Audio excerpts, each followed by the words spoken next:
Hello everyone, welcome to Sincori education.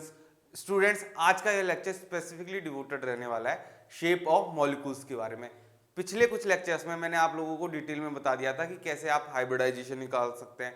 एक lecture मैंने specifically बता दिया था, उसमें मैंने आपको डिफरेंस बताया कि शेप ऑफ मॉलिक्यूल्स और ज्योमेट्री ऑफ मॉलिक्यूल्स में क्या डिफरेंस रहता है।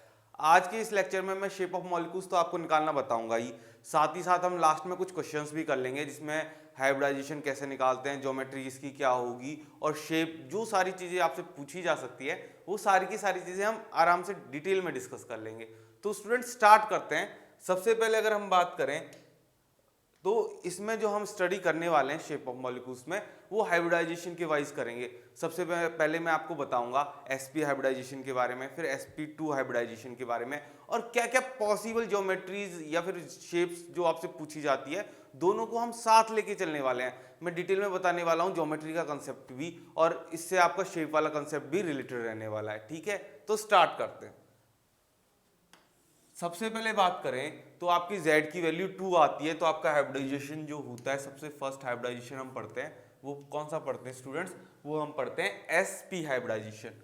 इसमें यहाँ पर दो डिनोट करता है, एक s का ऑर्बिटल है और एक आपका p का ऑर्बिटल है। ये सारी चीजें मैंने आपको बता दी थी, बट मैं फिर भी आपका एक बार रिवाइज करवाता रहूंगा कि आप इसका हाइब्रिडाइजेशन निकाल करते कैसे हैं और ये 2 वैल्यू आती कैसे है। ये 2 वैल्यू लाने के लिए आपको जो हाइब्रिडाइजेशन का फॉर्मूला होता है, मैं यहां पर लिख देता हूं, हाइब्रिडाइजेशन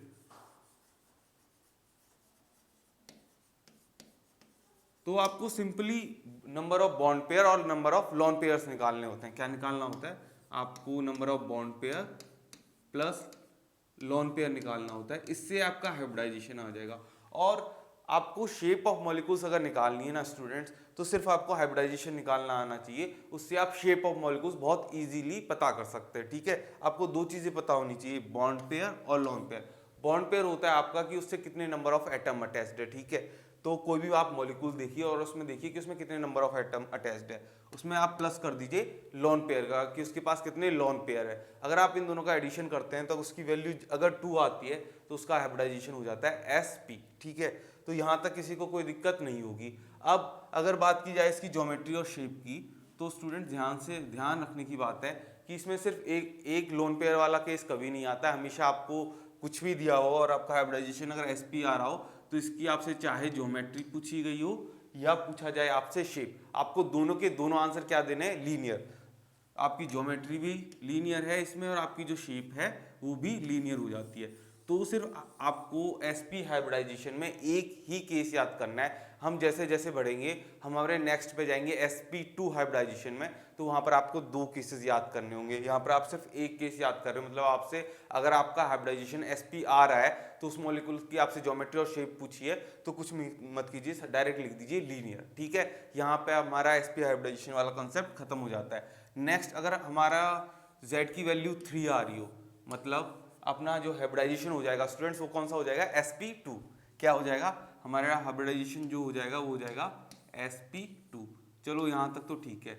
अब इसमें हमारे 2 केस बनते हैं स्टूडेंट्स, आपको ये चीज़ें याद रखनी होगी कि फर्स्ट केस हमारा बनेगा कि हमारा कोई भी लोन पेयर ना हो, मतलब 0 लोन पेयर हो तो ज्योमेट्री या शेप क्या रहती है। ठीक है, और अगर हमारे पास एक लोन पेयर रहता है तो ज्योमेट्री और शेप क्या रहती है। अगर बात करें 0 लोन पेयर की, तो जो आपकी ज्योमेट्री और जो शेप होती है वो एक हो जाती है और वो होगी ट्राइगोनल प्लेनर।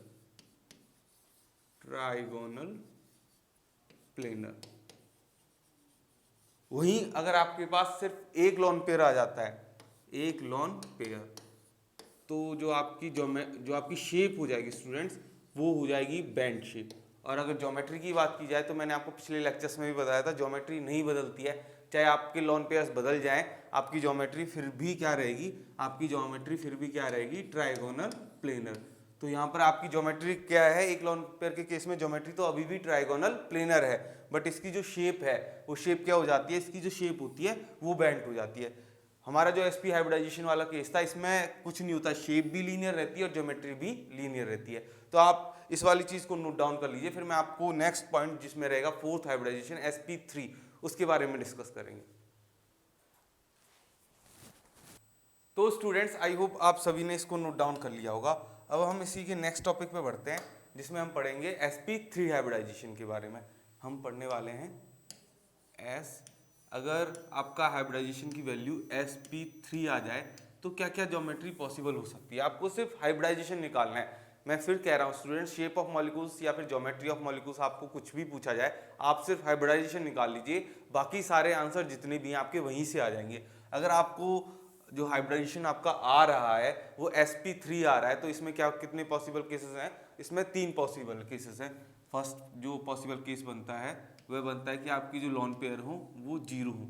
अगर आपके लोन पेयर जो है वो जीरो है तो जो आपकी शेप होगी वो होगी टेट्राहेड्रल, या फिर कहे ज्योमेट्री जो होगी वो होगी टेट्राहेड्रल। अगर आपके पास एक लोन पेयर है, अगर आपके पास एक लोन पेयर हो जाता है ना स्टूडेंट्स, तो आपकी इसकी जो ज्योमेट्री हो जाती है वो हो जाती है ट्राइगोनल पिरामिडल। अगर आपकी जीरो लोन पेयर होती है तो आपकी जो होते हैं वो होता है टेट्राहेड्रल। एक लोन पेयर अगर आपका हो जाता है तो उसकी जो शेप हो जाती है वो हो जाती है ट्राइगोनल पिरामिडल। यहाँ पर आपको ये चीज़ फिर से मैं नोट करवा रहा हूँ कि जो आपकी ज्योमेट्री है वो तो अभी भी टेट्राहेड्रल होगी, चाहे आपके पास लोन पेयर जीरो हो, चाहे आपके पास लोन पेयर 1 हो, या फिर आपके पास हो केस जो हो जिसमें होते हैं 2 लोन पेयर, आपकी ज्योमेट्री हमेशा टेट्राहेड्रल रहने वाली है। बट अगर आपके पास केस है और उसमें पूछ लिया जाए कि शेप बताइए, लोन पेयर जीरो हैं तो इसकी शेप होगी टेट्राहेड्रल। अगर इसमें पूछा जाए आपकी ज्योमेट्री बताइए कि इसकी ज्योमेट्री क्या है, तो इसकी ज्योमेट्री होगी टेट्राहेड्रल। अगर आपसे पूछा जाए इसकी शेप बताइए तो इसकी शेप होगी ट्राइगोनल पिरामिडल। सेम अगर 2 लोन पेयर वाले केस में बात करें हम, तो इसकी जो शेप होती है स्टूडेंट्स वो रहती है बैंड। कौन सी रहती है? बैंड। आपको कुछ नहीं करना है sp3 हाइब्रिडाइजेशन में। अगर आपसे ज्योमेट्री पूछ ली जाए तो आप सिर्फ एक आंसर देंगे। क्या आंसर देंगे? आप आंसर देंगे टेट्राहेड्रल। अगर आपसे शेप पूछी जाए तो आपको देखना पड़ेगा कि उसमें कितने लोन पेयर है। क्या देखना पड़ेगा? आपको देखना पड़ेगा कि उसमें कितने लोन पेयर है। अगर उसमें जीरो लोन पेयर है तो उसकी जो शेप होगी वो टेट्राहेड्रल होगी। उसमें अगर एक लोन पेयर है जो, तो उसकी शेप होगी वो ट्राइगोनल पिरामिडल होगी। और उसमें अगर 2 लोन पेयर है तो उसकी जो शेप है वो बेंट होगी। ठीक है, ये बात हुई आपकी sp3 हाइब्रिडाइजेशन की। अब इसी में हम नेक्स्ट चल जाते हैं, और अगर हमारी z की वैल्यू 5 आती है तो हम डिस्कस करते हैं तो हमारे क्या क्या हाइब्रिडाइजेशन होता है या फिर क्या क्या चीज़ें हमको याद रखनी है। अगर आपकी z की वैल्यू 5 आती है, और ये z की वैल्यू 5 कैसे आती है students? Number of bond pair plus number of lone pair से जब आप हाइब्रिडाइजेशन कैलकुलेट करेंगे तो वहां से आपकी वैल्यू आएगी। तो आपका हाइब्रिडाइजेशन कौन सा हो जाएगा? एक s का, 3 p के और एक d का। ये तो होगा आपका हाइब्रिडाइजेशन। अब आपने हाइब्रिडाइजेशन निकाल लिया तो उससे आप कैसे प्रोसीड करेंगे कि इसकी कौन कौन सी ज्योमेट्रीज हो सकती है और कौन कौन सी शेप हो सकती है। तो इसमें हमको 4 केसेस लेने हैं। फर्स्ट हमारा रहेगा जीरो लोन पेयर वाला। अगर आपका हाइब्रिडाइजेशन आ रहा है sp3d और आपके पास लोन पेयर है जीरो, तो जो आपकी इसमें ज्योमेट्री कह दी जाए या शेप कह दी जाए, दोनों एक ही चीज हो जाती है। बिकॉज मैंने आपको बताया था ज्योमेट्री और शेप कब सेम होती हैं? जब आपके लोन पेयर जीरो हो। कब सेम होती हैं? जब आपके लोन पेयर जीरो हो। तो बात करें जीरो लोन पेयर पर, तो जो आपकी ज्योमेट्री या शेप होती है वो हो जाती है ट्राइगोनल बाय पिरामिडल। ये तो बात हो गई जब आपके पास जीरो लोन पेयर हो। ठीक है, अगर बात की जाए आपके कि जब आपके पास एक लोन पेयर होता है तो जो आपकी शेप होती है वो होती है सीसॉ। क्या होती है? सीसॉ। वहीं पर अगर हम बात करें इसी में कि आपके पास इसमें 4 केसेस बनते हैं स्टूडेंट्स। आपके पास या तो होते हैं जीरो लोन पेयर, या होता है एक लोन पेयर, या होता है 2, या होता है 3। अगर हम बात करें 2 लोन पेयर की, तो जब आपके पास 2 लोन पेयर होते हैं तो इसकी जो शेप हो जाती है वो हो जाती है टी शेप। जो आपका मॉलिक्यूल होता है ना स्टूडेंट्स वो टी शेप का हो जाता है। उसके दोनों एजेस पे और उसके एक एंड पे आपके पास जो बॉन्ड होते हैं वो अवेलेबल होते हैं, और जो एट द टॉप दोनों जगह होती है वहाँ पे आपका लोन पेयर रहता है। ठीक है, अगर बात करें 3 की, तो यहाँ पर आपकी जो शेप हो जाती है स्टूडेंट्स वो हो जाती है लीनियर। तो इसे आप जल्दी से नोट डाउन कर लीजिए। sp3d हाइब्रिडाइजेशन से बहुत बार क्वेश्चन पूछ लिया जाता है। तो अगर आपकी z की वैल्यू 5 आ रही है मतलब आपका हाइब्रिडाइजेशन आ रहा है sp3d। तो ये सारी पॉसिबिलिटीज हैं आपकी शेप की।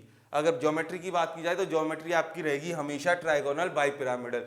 चाहे आपका लोन पेयर 0 हो, चाहे आपके पास लोन पेयर 1 हो, चाहे आपके पास लोन पेयर 2 हो, चाहे आपके पास लोन पेयर 3 हो। बट अगर आपके पास लोन पेयर चेंज हो रहे हैं तो आपकी शेप चेंज होती जाएगी। अगर आपके पास 2 लोन पेयर है तो आपको उसकी जो शेप होगी वो होगी टी शेप। अगर आपके पास 3 लोन पेयर है तो उसकी जो शेप होगी वो क्या हो जाती है, लीनियर। ठीक है, तो आप इसे भी जल्दी से एक बार नोट डाउन कर लीजिए, फिर मैं आपको आगे बताता हूँ sp3d2 हाइब्रिडाइजेशन के बारे में। ठीक है, तो अगर इसी में हम बात करें नेक्स्ट, जब हमारे z की वैल्यू आ जाती है, कितनी आ जाती है 6। अगर हमारे z की वैल्यू आ जाती है 6 तो इसमें सिर्फ हमें 2 केस याद रखने स्टूडेंट्स। कितने केसेस याद रखने, 2, कि आपका जब लोन पेयर कौन कौन से हो, जब आपके लोन पेयर हो 0, 1 और 2। ठीक है, तो हम बात कर रहे हैं 6 का मतलब हो जाता है आपका sp3d2। तो इसमें आपको 3 केसेस याद रखने होते हैं, 0 लोन पेयर हो तब, 1 लोन पेयर हो तब और 2 लोन पेयर हो तब। ठीक है, तो जैसे कि आपने sp3d हाइब्रिडाइजेशन में 4 केसेस याद किए थे, इसमें आपको सिर्फ 3 केसेस याद करने हैं। 0 लोन पेयर वाला जो केस होता है स्टूडेंट्स, वह आपका सेम रहता है, आपकी जो ज्योमेट्री रहती है वही आपकी शेप हो जाती है। और इसके लिए आपको मैंने पिछले लेक्चर में बताया था, आपकी जो शेप, ये ज्योमेट्री या शेप दोनों कह दें हम, वो हो जाती है ऑक्टाहेड्रल। बिकॉज हम यहाँ पे क्यों कह पा रहे हैं कि इसकी ज्योमेट्री और शेप सेम है, बिकॉज यहाँ पे लोन पेयर 0 है। ठीक है, वहीं अगर बात करें 1 लोन पेयर की, तो जो आपकी शेप हो जाती है वो हो जाती है स्क्वायर पिरामिडल। ठीक है, और यदि आपके पास 2 लोन पेयर हो जाते हैं, क्या, कितने, 2, अगर आपके पास 0 लोन पेयर है तो आपकी जो शेप होगी वो होगी ऑक्टाहेड्रल। अगर आपके पास 1 लोन पेयर है तो आपकी जो शेप होगी वो होगी स्क्वायर पिरामिडल। अगर आपके पास 1 लोन पेयर हो जाता है तो आपकी शेप हो जाती है स्क्वायर प्लेनर। क्या हो जाती है स्टूडेंट्स, आपकी जो शेप हो जाती है वो हो जाती है स्क्वायर प्लेनर।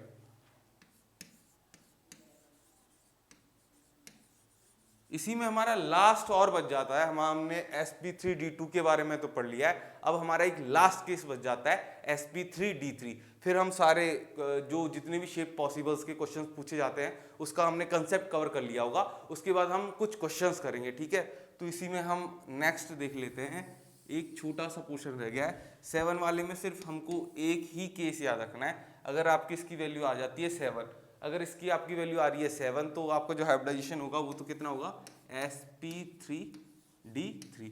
यहाँ तक तो किसी को कोई दिक्कत नहीं होगी। इसकी जो ज्योमेट्री होती है 0 लोन पेयर पे, वो होती है पेंटागोनल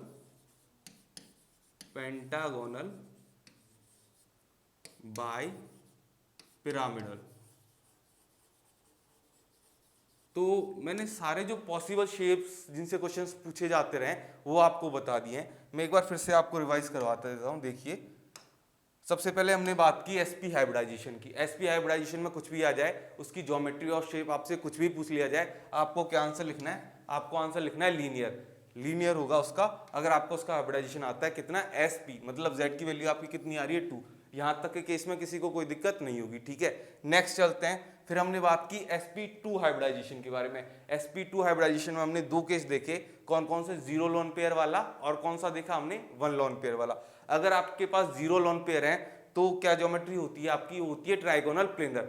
अगर आपसे पूछा जाए 0 लोन पेयर है और क्या शेप होती है, तो आपकी शेप भी होगी ट्राइगोनल प्लेनर। नेक्स्ट, अगर इसी में आपसे पूछ लिया जाए कि आपके पास 1 लोन पेयर है, अब आपसे पूछ लिया जाए ज्योमेट्री क्या होगी, तो ज्योमेट्री फिर से क्या होगी, ट्राइगोनल प्लेनर। अगर आपसे पूछ लिया जाए कि इसकी शेप क्या होगी, तो इसकी जो शेप है वो क्या होगी, इसकी जो शेप होगी वो होगी बेंट। नेक्स्ट, इसी में फिर हमने देखा कि sp3 हाइब्रिडाइजेशन के बारे में। अगर आपके पास 0 लोन पेयर है तो इसकी ज्योमेट्री और शेप दोनों के दोनों क्या हो जाएंगे, टेट्राहेड्रल। अगर आपके पास 1 लोन पेयर है तो इसकी ज्योमेट्री हो जाएगी टेट्राहेड्रल और जो आपकी शेप हो जाएगी वो हो जाएगी ट्राइगोनल पिरामिडल। अगर आपके पास 2 लोन पेयर है तो इसकी ज्योमेट्री हो जाएगी टेट्राहेड्रल और इसकी जो शेप हो जाएगी वो हो जाएगी क्या हो जाएगी, बेंट। तो ये था सारा sp3 हाइब्रिडाइजेशन का। फिर हमने लास्ट में देखे 2, कौन कौन से, हमने देखा sp3d2 को और फिर हमने देखा sp3d3 को। तो sp3d2 अगर आपका हाइब्रिडाइजेशन होता है और अगर 0 लोन पेयर है तो कितना हो जाता है आपका, वो हो जाता है आपका ऑक्टाहेड्रल। अगर आपके उसके पास 1 लोन पेयर है तो आपका हो जाता है स्क्वायर पिरामिडल। अगर आपके पास 2 लोन पेयर है तो आपको क्या याद रखना है, आपका हो जाता है स्क्वायर प्लेनर। और फिर 7 का लास्ट का रह जाता है, उसमें आपको सिर्फ एक केस याद रखना है, पेंटागोनल बाई पिरामिडल। सिर्फ इतनी सी चीजें आपको याद रखनी है। अब हम जल्दी से क्वेश्चंस पे चलते हैं और मैं आपको क्वेश्चन सॉल्व करके बताता हूं कि कैसे आप सिर्फ इतनी सी इंफॉर्मेशन याद करने से सारे क्वेश्चंस का आंसर दे पाएंगे, बिकॉज आपको हाइब्रिडाइजेशन यदि निकालना आता है तो शेप ऑफ मॉलिक्यूल्स निकालना बहुत ही ईजी हो जाता है। इसी में हम क्वेश्चंस पे चलते हैं और हम सबसे पहले जो क्वेश्चन देखने वाले हैं वो होगा BrCl3 के बारे में। हम उसकी एक एक चीज डिस्कस करने वाले हैं कि उसका हाइब्रिडाइजेशन क्या होगा, उसकी ज्योमेट्री क्या होगी और उसकी शेप क्या होगी। तो जो नेक्स्ट क्वेश्चन रहेगा हमारा वह रहने वाला है हमारा कि BrCl3। अब इसमें हमको सारी की सारी चीजें बतानी है, तो आपको ज्योमेट्री निकालनी हो, चाहे आपको शेप निकालना हो या आपको निकालना हो उसका हाइब्रिडाइजेशन। सबसे पहले तो आपको निकालना तो हाइब्रिडाइजेशन ही पड़ेगा, तो इसका हाइब्रिडाइजेशन देख लेते हैं क्या होगा। तो स्टूडेंट्स आप देख पा रहे होंगे यहाँ पर Br से सिर्फ 3 Cl अटैच्ड है, वही हो जाते हैं आपके बॉन्ड पेयर, तो लिख देते हैं 3। नेक्स्ट आपको लिखने होते हैं आपके लोन पेयर। आपको पता है Br7 इसके पास वैलेंस शेल इलेक्ट्रॉन्स होते हैं, 3 इसने बॉन्ड बनाने में यूज कर लिए, तो बचे कितने 4 इसके पास इलेक्ट्रॉन्स बच गए। 4 इलेक्ट्रॉन्स बचने का मतलब होता है इसके पास बच जाते हैं 2 लोन पेयर, तो इसके पास 2 लोन पेयर। अगर इसके पास 2 लोन पेयर हैं तो इसके पास Z की वैल्यू हो गई 5 हम अरेंज करते हैं तो एक S का हो गया, 3 Pk हो गए, 2 Dk हो गए, तो हमारे पास इसका हाइब्रिडाइजेशन आ गया। इसका हाइब्रिडाइजेशन क्या है sp3d2। ठीक है, तो हाइब्रिडाइजेशन में किसी को कोई दिक्कत नहीं होगी। अगर आपने हाइब्रिडाइजेशन निकाला है तो आपको ये भी पता होगा कि इसके पास कितने लोन पेयर थे, आप लोन पेयर कैलकुलेट कर पा रहे हैं। अब तो बहुत आसान है, आपको क्या क्या बताना है, आपको 2 चीजें और बतानी है, आपको बतानी है ज्योमेट्री और आपको बतानी है शेप। ठीक है, तो हम वापस से पीछे चलते हैं और आप खुद पाएंगे कि इसका क्या हो रहा है। आप देखिए, हम चलते हैं, इसका हाइब्रिडाइजेशन कितना आया आपका, इसका हाइब्रिडाइजेशन आया sp3d2। अब आप खुद देख के बताइए, मैंने आपको आज बताया था, ये देखिए अगर sp3d2 हाइब्रिडाइजेशन आ रहा है और आपके पास वहाँ लोन पेयर आ रहे हैं 2, तो आपकी शेप क्या होगी, आपकी शेप होगी स्क्वायर प्लेनर। क्या शेप होगी, स्क्वायर प्लेनर। अगर मैं बात करूँ ज्योमेट्री की, तो ज्योमेट्री स्क्वायर प्लेनर नहीं होगी, ज्योमेट्री क्या होगी, ज्योमेट्री हमेशा ऑक्टाहेड्रल ही रहती है, मतलब ज्योमेट्री लोन पेयर से चेंज नहीं होती है। तो इसका आप क्या आंसर लिखेंगे स्टूडेंट्स, इसका आंसर हो जाएगा कि आपकी जो ज्योमेट्री है वो तो हमेशा ऑक्टाहेड्रल रहेगी। क्या रहेगी, इसकी जो ज्योमेट्री रहती है वह रहती है ऑक्टाहेड्रल, बट शेप बिकॉज आपके लोन पेयर चेंज हो रहे हैं, जो शेप हो जाती है आपकी स्क्वायर प्लेनर। ठीक है, तो ये एक सिंपल सा क्वेश्चन था। इसी में हम एक और क्वेश्चन देख लेते हैं। अगर आपसे पूछ लिया जाए कि NH4+ का हाइब्रिडाइजेशन बताइए, ज्योमेट्री बताइए और शेप बताइए, तो आप कैसे निकालेंगे, देख लेते हैं। आपसे पूछा है NH4+ का, ठीक है, तो सबसे पहले आपको हर क्वेश्चन में क्या करना होता है, आपको हर क्वेश्चन में करना होता है हाइब्रिडाइजेशन निकालना। हाइब्रिडाइजेशन के लिए आपको चाहिए बॉन्ड पेयर, 4 बॉन्ड बना लिए। प्लस कब आता है, मैंने बताया था आपको, प्लस आता है आपका जब कोई इंसान खुश हो। खुश कब होगा, जब किसी को दे देगा। नाइट्रोजन ग्रुप 15 का एलिमेंट है, मैंने ट्रिक बताई थी, लास्ट के से आप पता कर पाओगे कि इसके पास कितने वैलेंस इलेक्ट्रॉन है। इसके पास 5 से 4 का इसने बॉन्ड बना लिया, एक किसी को डोनेट कर दिया, कुछ नहीं बचा, लोन पेयर कुछ भी नहीं बचा। तो इसकी जो ज्योमेट्री होगी और जो शेप होगी वो दोनों एक ही चीज हो जाएंगी, और दोनों कौन सी हो जाएंगी, दोनों हो जाएंगी स्टूडेंट, इसकी हो जाएगी टेट्राहेड्रल। क्या हो जाएगी, ज्योमेट्री और शेप दोनों की दोनों इसकी हो जाती हैं टेट्राहेड्रल। ठीक है, तो सिंपल सा क्वेश्चन था, हाइब्रिडाइजेशन निकालो। हाइब्रिडाइजेशन से आपको यह पता लग जाएगा कि इसके पास बॉन्ड पेयर कितने, लोन पेयर कितने। लोन पेयर पता चल गए तो आप बता पाओगे ज्योमेट्री भी, शेप भी, बिकॉज जो मैंने सारी चीजें पिछले में बताई है वहां पे आपको स्ट्रक्चर्स नहीं पता होनी चाहिए कि कहाँ एटम, कहाँ रिपल्शन आ रहा है, बिकॉज ये सारी चीजें एज पर वेस्पर्स थ्योरी होती है और अरेंज की जाती है कहाँ कितना रिपल्शन आ रहा है, तो हमको ये चीजें फैक्चुअल होती है और याद करनी ही पड़ती है। ठीक है, तो इसी में हम एक और क्वेश्चन कर लेते हैं। NO2- के बारे में आप लोगों को बता देता हूं कि NO2- का हाइब्रिडाइजेशन क्या होता है, ज्योमेट्री क्या होती है और शेप क्या होती है। ठीक है, इसी में अगर हम बात करें नेक्स्ट, तो हम डिस्कस करने वाले हैं NO2- के बारे में, जो ये हमारा थर्ड एग्जाम्पल रहेगा NO2-। सबसे पहले आपको कुछ नहीं करना है, सबसे पहले आपको हाइब्रिडाइजेशन निकालना है। ठीक है, हाइब्रिडाइजेशन कैसे निकालते हैं, बॉन्ड पेयर कितने, 2 ऑक्सीजन है, 2 लिख दो। माइनस आ रहा है, माइनस कब आता है, माइनस तब होता है जब दुखी होता है, और दुखी कब होता है, जब किसी से उधार ले लिया होता है। नाइट्रोजन कौन सा है, ग्रुप 15 का एलिमेंट है। वैलेंस शेल कितने होंगे आपके पास, 5 इलेक्ट्रॉन होंगे आपके वैलेंस शेल में। 5 इलेक्ट्रॉन्स थे, 4 इसने बनाने के लिए यूज ले लिया और 1 ऊपर से ले लिया, तो इसके पास कितना लोन पेयर बच जाता है स्टूडेंट्स, इसके पास बच जाता है 1 लोन पेयर। इसका हाइब्रिडाइजेशन अगर हम देखें तो इसका हाइब्रिडाइजेशन हो जाएगा sp2। अब बात की जाए, एक लोन पेयर है तो ज्योमेट्री और शेप अलग अलग होगी। अगर बात करें हम इसकी ज्योमेट्री की, तो जो इसकी ज्योमेट्री होती है वो हो जाती है स्टूडेंट्स, क्या हो जाती है, इसकी ज्योमेट्री होती है ट्राइगोनल। क्या हो जाती है इसकी ज्योमेट्री, इसकी ज्योमेट्री हो जाती है ट्राइगोनल प्लेनर। क्या हो जाती है, इसकी ज्योमेट्री हो जाती है ट्राइगोनल प्लेनर। ठीक है। अगर इसकी शेप की बात करें तो जो इसकी शेप होती है वो होती है बेंट। अगर हम इसकी शेप की बात करें तो जो इसकी शेप आती है वो आती है बेंट, बिकॉज इसमें एक लोन पेयर है, इसमें बिकॉज एक लोन पेयर है, इसकी जो शेप होती है बेंट, और इसकी ज्योमेट्री वो होती है ट्राइगोनल प्लेनर। तो स्टूडेंट्स आई होप आपको ये लेक्चर पसंद आया होगा। मैंने डिटेल में आपको सारी चीज़ें बता दी है कि आप कैसे शेप ऑफ मॉलिक्यूल्स को निकाल सकते हैं, क्या क्या पॉसिबल केसेस हो सकते हैं, सारे निकाल दिए हैं। आप सिर्फ वो जो पुरानी पिछली टेबल मैंने आपको बताई थी जिसका आपने स्क्रीनशॉट ले लिया होगा या फिर क्लास में रिकॉर्ड भी कर लिया होगा, सिर्फ उस चीज़ को याद कर लीजिए कि आपका कौन सा हाइब्रिडाइजेशन आने पर, कितने लोन पेयर आने पर आपका कौन सी शेप आती है। ठीक है, तो आपका एक भी क्वेश्चन गलत नहीं होगा शेप ऑफ मॉलिक्यूल्स के बारे में। आई होप आपको यह लेक्चर पसंद आया होगा। ऐसे ही इंफॉर्मेटिव लेक्चर्स के लिए आप आज ही ज्वाइन कीजिए हमारे चैनल सिंकोरिया एजुकेशन को, और आपको नोट्स और अपडेट्स चाहिए तो आज ही हमारे टेलीग्राम चैनल को भी ज्वाइन करना ना भूलें। Thank you.